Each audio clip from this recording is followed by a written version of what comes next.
Good morning बच्चों।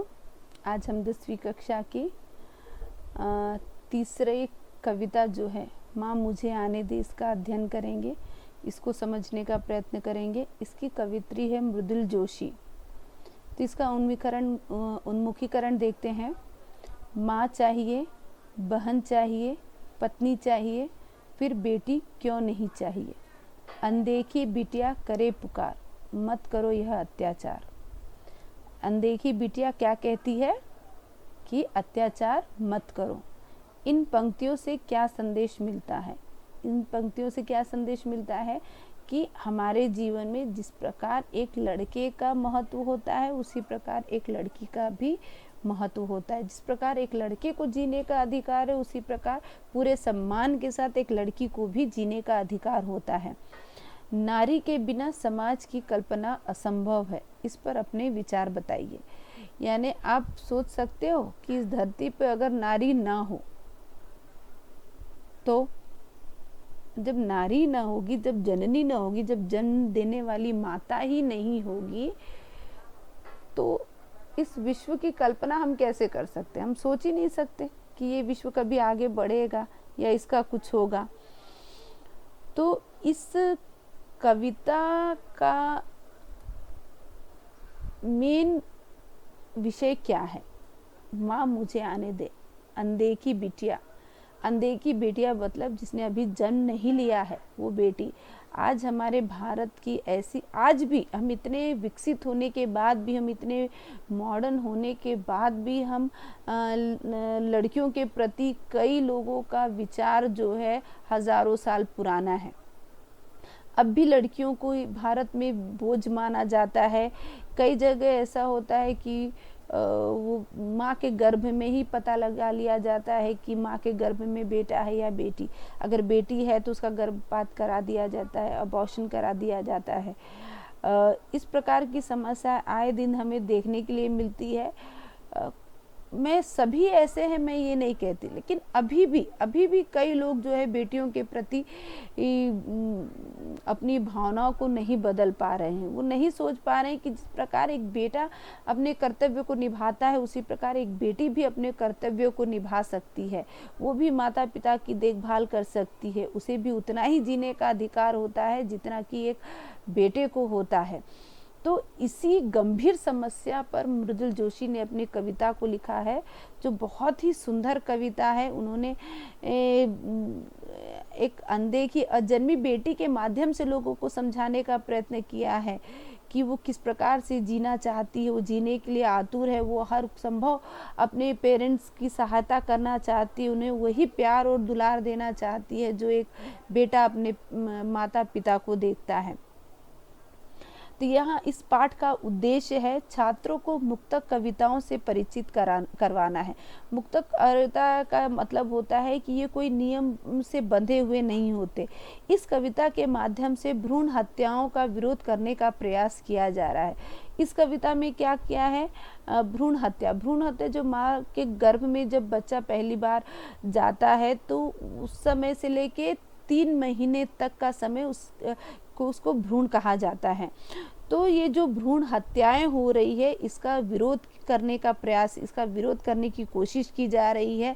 लिंग भेद का डटकर विरोध करना, जो आज भी लड़के और लड़कियों में जो डिफरेंस दिखाया जाता है, इसका विरोध करना है, इसको पूरी तरह से खत्म करना है। भ्रूण हत्याओं पर रोक लगाकर बालिका शिक्षा की प्रेरणा देना इसका उद्देश्य है।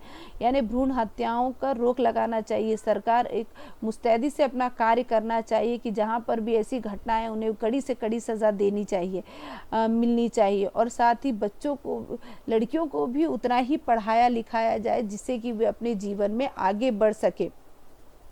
विधा विशेष, यह एक मुक्तक कविता है। इसमें प्रत्येक पंक्ति कविता विषय के इर्द गिर्द घूमती है। यानी कविता का विषय क्या है? भ्रूण हत्या। तो इसी सब्जेक्ट के आगे ये पूरी कविताएं घूमती है। और सटीक और प्रभावशाली शब्दावली ऐसी कविताओं की पहली मांग होती है। और ये सब्जेक्ट से एकदम सटीक होती है, परफेक्ट होती है। साथ ही बहुत पावरफुल इसमें शब्दों का प्रयोग किया गया है, जिससे कि लोगों को ये बात आसानी से समझ आ जाए। इसकी कवित्री है मृदुल जोशी।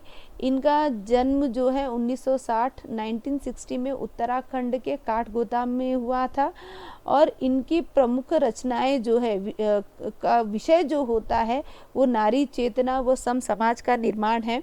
इनकी चर्चित रचनाएं हैं समकालीन हिंदी काव्य में आम आदमी, गुम हो गए अर्थ की तलाश में, शब्दों के क्षितिज से, इन दिनों, ये इनके मुख्य रचनाएं हैं। इनके हर रचनाओं में हम देखेंगे कि इन्होंने कुछ न कुछ लोगों को सीख दी है, लोगों को समझाने का प्रयत्न किया है कि किस प्रकार हमारे जीवन में बहुत सी समस्याएं हैं जिसे हमको जूझना है। उसके बाद है विषय प्रवेश।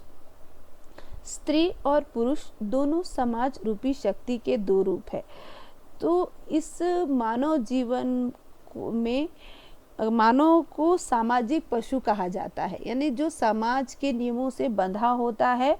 तो इसी समाज की जो बुनियाद होती है उसका बुनियाद एक पुरुष भी है और एक स्त्री भी। मतलब जितना इम्पोर्टेंस पुरुष का है उतना ही महत्व जो है वो स्त्री का भी होता है। समाज के निर्माण में दोनों का समान महत्व, दोनों इम्पोर्टेंस है। अगर समाज की जगह हम एक परिवार को ले ले तो जितना इम्पोर्टेंस पिता का होता है उतना ही इम्पोर्टेंस माता का भी होता है।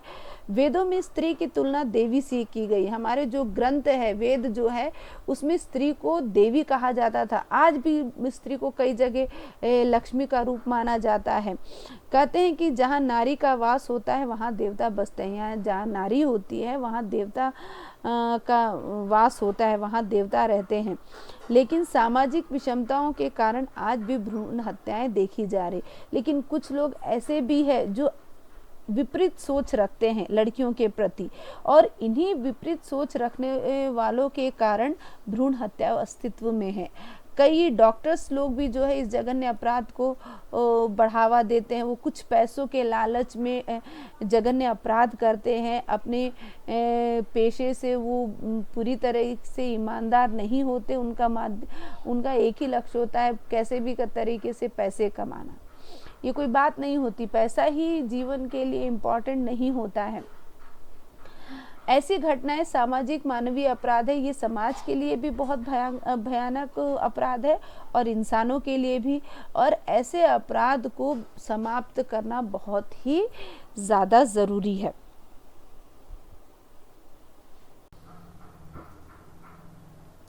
तो ऐसे अपराध को खत्म करना बहुत ज़रूरी है। जहाँ पर स्त्री और पुरुष में भेद किया जाए, उनको आगे नहीं जाने दिया जाए।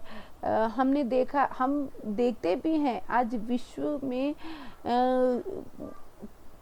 लगभग हर देश की स्त्रियां जो है वो हर क्षेत्र में अपने कार्य के द्वारा, अपनी कुशलता के द्वारा देश का सम्मान बढ़ा रही है।